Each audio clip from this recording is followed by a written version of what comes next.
Innal hamdalillah nahmaduhu wa nasta'inuhu wa nastaghfiruh wa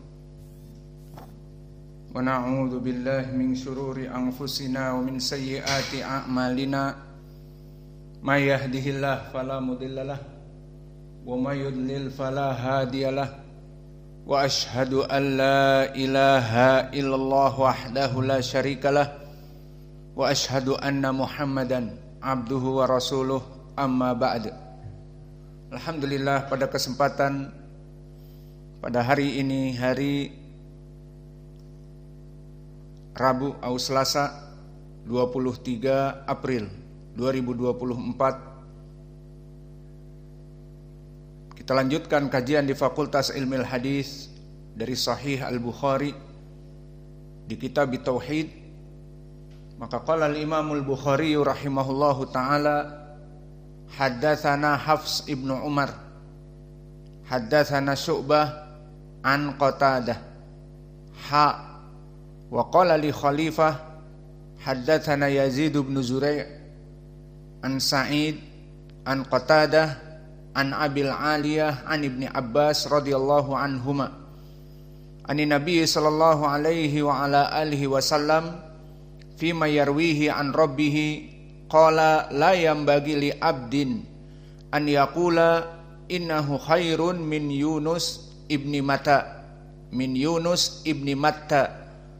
wa nasabahu ila abihi. Aina antum? Khalas khud dafi Nescafe min buyutikum iqaban lakum. Maka di dalam hadis ini berkata Al-Imam Al-Bukhari kepada gurunya, haddatsana Hafs ibnu Umar. Maka Hafs ibnu Umar Al-Harits Ibnu Al-Harits Al-Haudi, dan dia adalah Al-Basri dari Basrah Al-Haudi, dan beliau hidup di tabaqah yang ke-10 dari gurunya Imam Al-Bukhari. Maka Imam Al-Bukhari di sini mengatakan dengan tasrih haddatsana. Dan kedudukan beliau di ilmi jarhi wa ta'dil Al-Haudi, yang kunyahnya adalah Abu Umar, Hafs ibnu Umar, Abu Umar Al-Haudi. Maka telah berkata Abu Hatim, sadukun mutkin. Dan dulu Ali ibn al-Madini menjadikannya min asbatin nas dari Syu'bah, wa huwa a'rabi fasih, dan dia seorang Arabi yang sangat fasih lafadznya, lisannya. Dan berkata Ahmad ibn Hanbal bahwa dia adalah sabtun mutkinun. Maka lafaz seperti ini disifatkan dengan 2 kali, sabtun atau mutkinun, menunjukkan bahwa rawi ini dalam keadaan rawi yang sangat kuat periwayatannya. Dan berkata Yahya ibnu Ma'in thiqah, dan Ya'qub ibnu Syaibah kana minal mutasabbitin, dan ini pun menunjukkan bahwa dia di atas derajat thiqah, yakni imam. Dulu dia orang-orang yang mutasabbitin, sangat kuat. Maka ini adalah pujian bagi mereka orang-orang yang hafalannya kuat. Sadukun mutkin, seperti Abu Hatim mengatakan, dan Imam Ahmad mutkinun, sabtun, dan juga Ya'qub ibnu Syaibah minal mutasabbitin. Maka ini adalah lafaz-lafaz dia di atas derajat thiqah, hafalannya imam.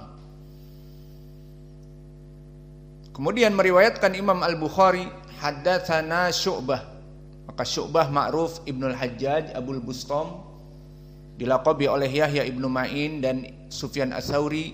Keduanya adalah mengatakan Amirul Mukminin fil hadis, dan dia adalah orang yang awal memeriksa sanad di Irak. maka majelis-majelisnya dipenuhi dengan jarh wa ta'dil. Si fulan dhaif, si fulan mudallis, si fulan kadzab, tidak boleh meriwayatkan hadis dari mereka. Maka inilah dari kemuliaan Syu'bah ibnul Hajjaj, sangat kuat di ilmi rijal dan hafalannya sangat kuat, dan dia bintang kejora dari kelompok itba'ut tabi'in, hidup di tabaqah yang ke-7, dan dia menjadi panglima perang dari ilmu hadis di Irak. Seperti ucapan para ulama atasnya. Dan begitupun, maka kita lewati Syu'bah, sering kita lewati an Qatadah, dan begitupun Qatadah ibnu Di'amah As-Sadusi Al-Basri. Maka dia imam muhaddis dalam keadaan buta, namun meskipun a'ma basaruhu, tetapi dalam keadaan melihat mata hatinya. Maka dia mendengar semua yang dia menghafal semua yang dia dengar. Mendengar satu kali langsung menghafalnya. Maka ini keutamaan dari Qatadah ibnu Di'amah. Dan di sini berkata Al-Imam Al-Bukhari, apa makna maknanya tahwil as-sanad. Lalu bagaimana maknanya Imam Al-Bukhari mengembalikan kepada sanad yang baru? Bukan maknanya dia adalah gurunya Qatadah, bukan. Maka di sini akan menyebutkan gurunya yang baru ataupun sanad yang baru. Selesai dari Qatadah, diulang lagi dari awal. Itu maknanya. Wa qala li khalifah, berkata kepadaku khalifah. Siapa khalifah di sini? Maka dia khalifah di sini adalah Khalifah Ibnu Khayyat. Dan ucapan Imam Al-Bukhari mengatakan qala li, maka di sini sighahnya bukan tasrih. Berarti kalau begitu apa? Hadis ini adalah mu'allaq. Maka Imam Al-Bukhari tidak pernah mendengar dari Isada. Maafin iskafif. Indah ada.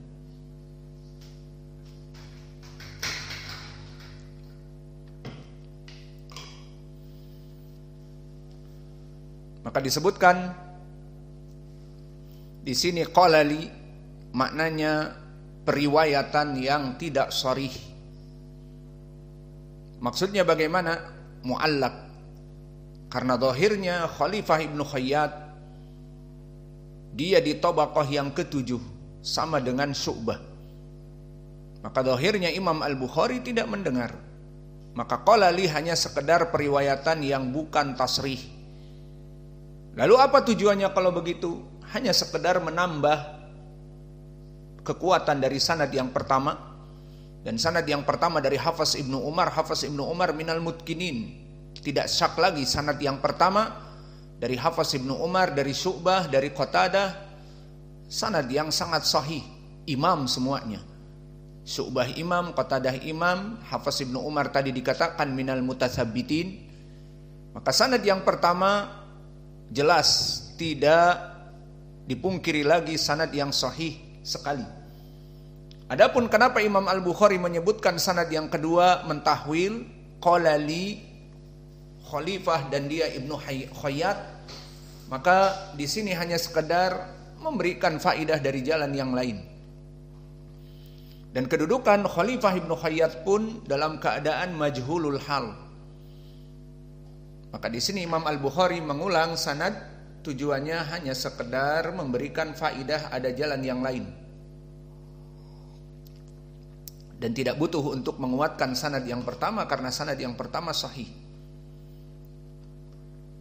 Meriwayatkan dari Khalifah dan dia Ibnu Khayyat yang makbul, majhulul hal, dari Yazid Ibnu Zurei, dan Yazid Ibnu Zurei al-Hafidh imam.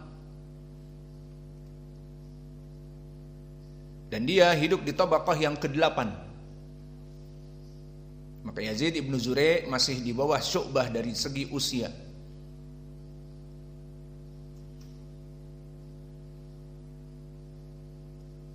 Dan dia adalah di atas derajat siqah. Berkata Ibnu Sa'ad, kana siqatun hujjatun katsirul hadis. Maka lafaz siqatun hujjah di atas derajat siqah. Dan berkata Ibnu Ma'in, saduqun as-saduqu as-siqatu al-ma'munu. Maka dia rawi yang saduq dan siqah dan ma'mun terpercaya. Ini pun di atas derajat siqah. Dan dulu Yahya ibnu Sa'id al-Qattan yuqaddimu fi Sa'id, lam yakun Yahya yuqaddimu fi Sa'id ahadan illa Yazid ibnu Zurei. Maka dulu Yahya ibnu Sa'id tidak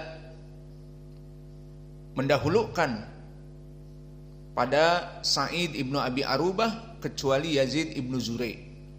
Maksudnya dia min asbatinas dari Sa'id ibnu Abi Arubah.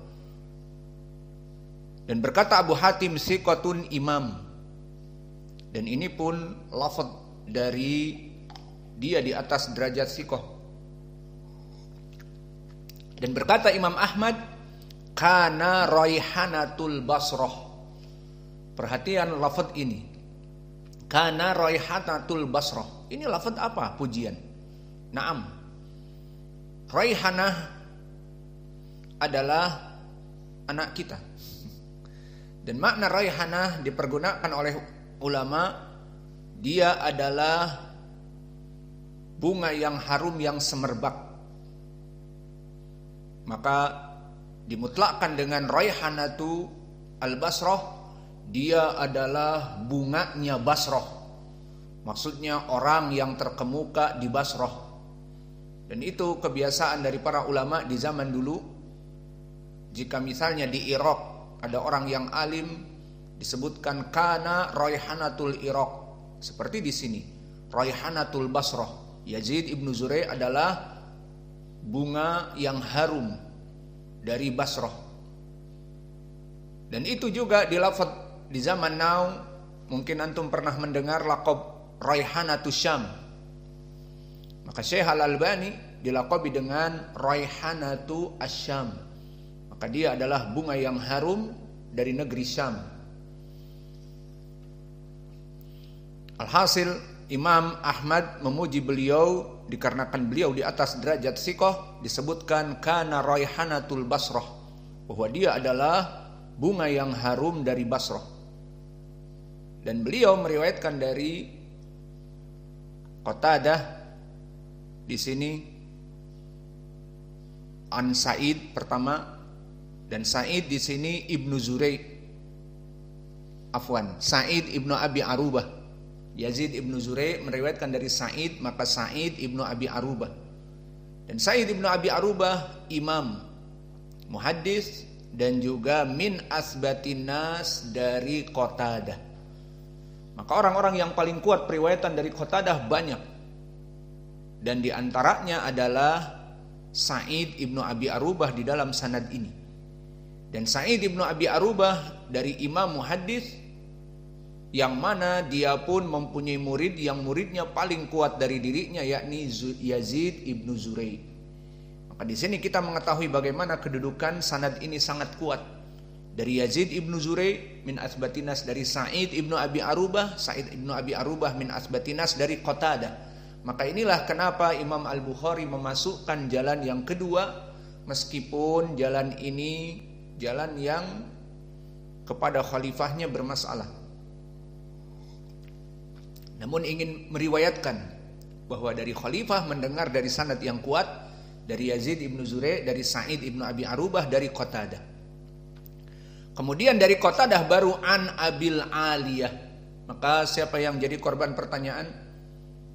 Hendak ya Qais, madarul hadis alaman. Dua sanad ini madar hadisnya kepada siapa? Fibatoriyah. Jadi an kamil an Abi Ali an Nabi Abbas. Ayo teruskan sampai kepada Nabi.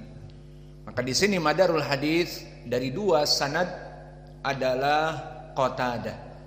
Maka jalan yang pertama dari Syu'bah dari Qatadah, dan itu yang menjadi umdah asal dari sanad ini. Matikan. Dan yang kedua dari Khalifah dari Yazid ibnu Zurei dari Sa'id ibnu Abi Arubah dari Qatadah. Maka sanad yang kedua ini bermasalah karena Khalifah ibnu Khayyat dalam keadaan makbul. Yang menjadi poin di sini semuanya bertumpu kepada Qatadah, maka madarul hadis adalah Qatadah. An Qatadah an Abil Aliyah. Lalu siapa Abul Aliyah? Abul Aliyah di sini adalah seorang tabi'i kabir, Rufai ibnu Mihran, Abul Aliyah. Maka dia telah disikohkan oleh para ulama, semuanya mensikohkan dari Abu Hatim, Abu Zur'ah, Yahya ibnu Ma'in, majma' ala siqatihi, dan sepakat kaum muslimin mensikohkannya. Dan berkata Ibnu Adi, wasairu ahadithuhu mustaqimah salihah, semua hadis-hadisnya mustaqimah, dalam keadaan baik. Maka dia adalah guru dari Qatadah di ilmil hadis dan juga di ilmil qiraah. Berkata Qatadah, qara'tul Qur'an ba'da wafati nabiyikum bi asris sinin. Aku membaca Al-Qur'an setelah meninggalnya Nabi Muhammad dan aku usianya 10 tahun. Aku belajar kepada Abul Aliyah. Maka selesai dari sanad ini, kita kembali kepada matan. Disebutkan di dalam matan, Ani Nabi sallallahu alaihi wa an Abil Aliyah an Ibni Abbas. Maka sahabat dari hadis ini adalah Abdullah ibni Abbas, dan Abdullah ibni Abbas sepupunya Nabi, di mana dia anak paman dari Nabi, Abdullah ibnu Abbas. Maka Abbas paman Nabi, di mana Nabi bapaknya Abdullah dan Abdullah dengan Abbas adik kakak. Maka sepupu Nabi ini tidak sembarangan. Dia usianya meskipun lebih muda jauh dibanding Nabi, namun ilmunya sangat kuat di ilmi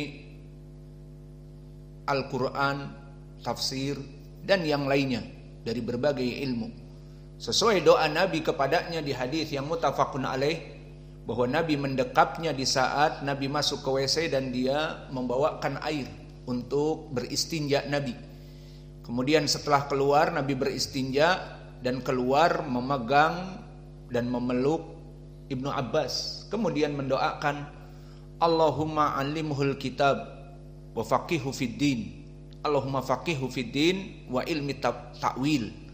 Diriwayat seperti itu, yang maknanya, berikanlah wahai Allah kepada Ibnu Abbas ilmu dari berbagai ilmu. Maka dia menjadi seorang sahabi yang muda tetapi ilmunya sangat luas.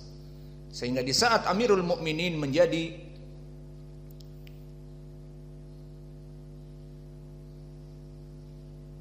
pemimpin di dalam rapat, Umar bin Khattab, maka dia mengumpulkan Jillatu Quraisy. Karena disunahkan, disyariatkan al-amru syura bainakum, perkara-perkara di dalam agama ini dirapatkan. Maka dengan dirapatkan adalah perkara yang sangat baik. Maka di saat dirapatkan al-amru syura bainakum, dari perkara-perkara kaum muslimin dijadikan Ibnu Abbas masuk kepada majlis syura. Maka dia anak yang masih muda, berkumpul dengan para fuqaha dari para sahabat, dari sabiqunal awwalun, dan dengan orang-orang Madinah ataupun Al-Ansor yang sudah senior. Maka Ibnu Abbas masih muda masuk. Sengaja Umar memasukkannya karena ilmunya, bukan usianya. Kualitas bukan kuantitas. Maka inilah keadaan dari Ibnu Abbas, dan di sini dia perawi hadis ini. Kemudian Ibnu Abbas radhiyallahu anhu meriwayatkan dari Nabi fima yarwihi an rabbihi, di mana dia meriwayatkan dari Allah. Maka di sini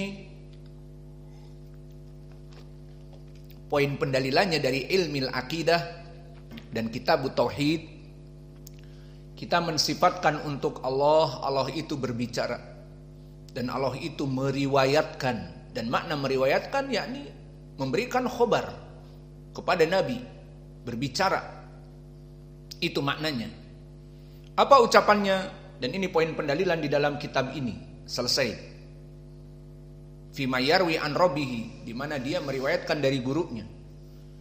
Qala la yambagi li abdin an yaqula innahu khairun min Yunus ibni Matta wa nasabahu ila abihi.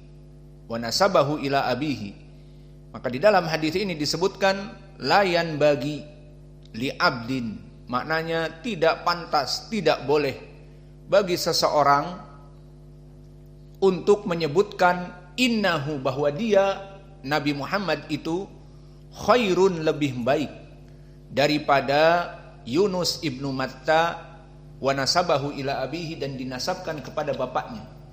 Maka faidah dari hadis ini, pertama, nasabahu ila abihi Matta. Maka Matta adalah bapaknya dari Nabi, dan yang diinginkan Nabi di sini Nabi Yunus ibnu Matta. Maka Matta adalah bapaknya dari Yunus alaihi salam. Di dalam hadis ini tidak pantas seseorang memuji ataupun menempatkan aku lebih baik daripada Yunus ibnu Matta, bahwa aku lebih baik daripada Nabi Yunus. Maka ini adalah ketawaduan Nabi Muhammad sallallahu alaihi wa ala alihi wasallam, di mana dia mengatakan tidak pantas aku ini lebih diunggulkan daripada Nabi Yunus. Itu maknanya. Dan ini ketawaduan Nabi. Bahkan di riwayat yang lain masih semakna dengan hadis ini, tapi di riwayat yang lain seperti di hadis 4.000-an sebelum hadis ini. Ini hadis di kitab tauhid 6.000-an, maka di hadis sebelumnya 4.000-an telah terulang lafaz ini, namun ada tambahan lafaz dan jalannya lain. Kalau tadi jalannya dari siapa? Ibnu Abbas. Di sini jalannya dari Abi Hurairah. Maka sanadnya di Sahih Al-Bukhari dari jalan haddatsana Muhammad bin Sinan, haddatsana Fulaih, haddatsana Hilal, an Atha ibni Yasar, an Abi Hurairah. Lihat sanadnya lain, sahabatnya Abu Hurairah, bukan dari Ibni Abbas. Apa lafadznya? Lafadznya hampir sama. Man qala ana khairun min Yunusa ibni Matta faqad kadaba. Barang siapa seseorang yang mengatakan aku lebih baik daripada Nabi Yunus, maka dia telah kadiba. Perhatikan makna kadiba di sini, bukan maknanya pendusta. Awas, banyak ucapan salaf mulai dari Nabi seperti ini, dan juga para salafus saleh, kadiba fulan, laqad kadiba, maknanya telah salah. Jadi kalimat kadiba utlika ala akhta'a.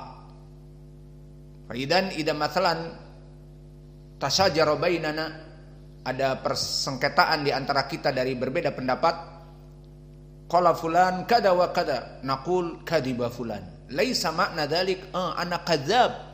La, al murad kadiba akhta'a fi ijtihadih, akhta'a fi ra'yihi, salah dalam pendapatnya.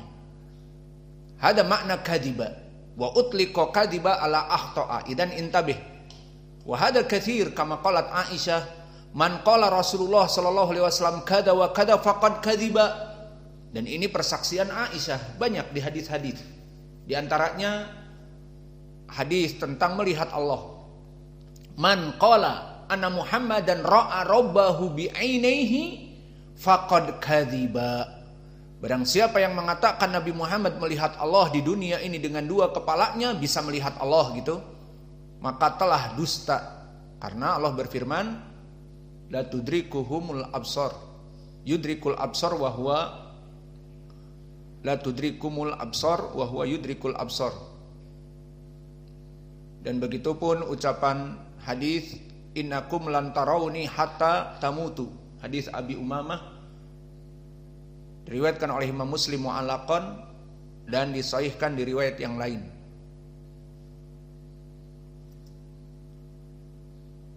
Maka ini menunjukkan bahwa Nabi Muhammad tidak melihat Allah.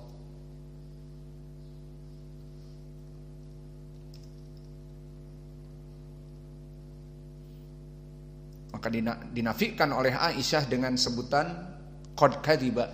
Maka Allah berfirman la tudrikuhul absar wa huwa yudrikul absar. La tudrikuhu al absar wa huwa yudrikul absar. Maka tidak ada mata-mata yang mampu melihat Allah, wa huwa yudrikul absar. Dan Allah melihat mata-mata semua manusia, tetapi manusia tidak bisa melihat matanya. Dan begitupun di hadis di ayat Al-A'raf, di saat Musa meminta melihat Allah, maka di dalam ayat itu Allah berfirman lan tarani, maka kamu tidak akan pernah melihat aku wahai Musa di dunia ini. Di saat Musa meminta kepada Allah, Rabbi arini anzur ilaika, wahai Allah arini, perlihatkan, tampakkan kamu kepadaku, anzur ilaika, aku melihat dengan kedua mataku. Qala lan tarani, kamu pasti tidak akan pernah mampu melihatku, walakin unzur ilal jabal, tapi lihat, diumpamakan kepada gunung. Fa in istaqarra makanahu fasawfa tarani, jika gunung itu aku akan menampakkan kepadanya dan gunung itu kukuh, berarti kamu mampu melihatku. Fasawfa tarani, falamma tajalla rabbuhu lil jabali ja'alahu dakka wa kharra Musa sa'iqa, maka ditampakkan Allah wajahnya kepada gunung, hancur lebur gunung dari batu yang menjulang tinggi, hancur. Maka bagaimana kalau ditampakkan manusia? Allah menampakkan dirinya di dunia ini hancur. Maka dalam keadaan Musa pun pingsan. Hancurnya gunung di depannya karena ditampakkan wajah Allah, Musa pun pingsan. Itu tidak ditampakkan. Maka bagaimana para habaib yang magrur menjadi waliullah? Aku telah ditampakkan oleh Allah. Allah itu aku melihatnya dengan mata kepalaku sendiri. Ada orang-orang yang mengaku, dari mereka orang-orang baik ahli filsafat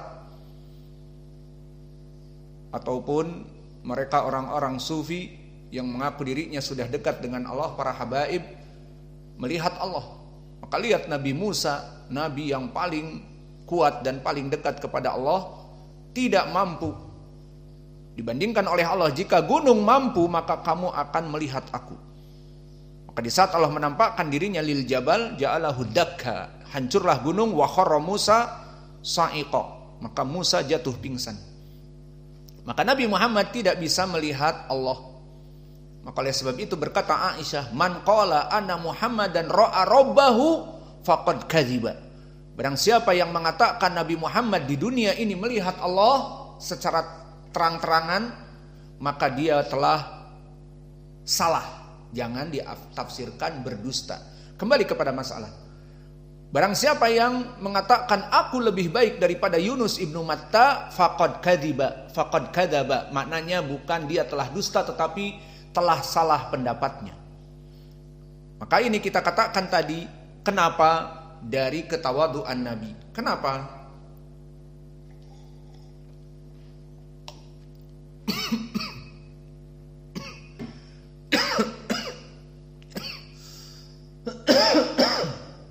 Karena telah datang hadis yang Nabi telah menaskan kepada dirinya, dia adalah sayyidnya, the Lord of Bani Adam.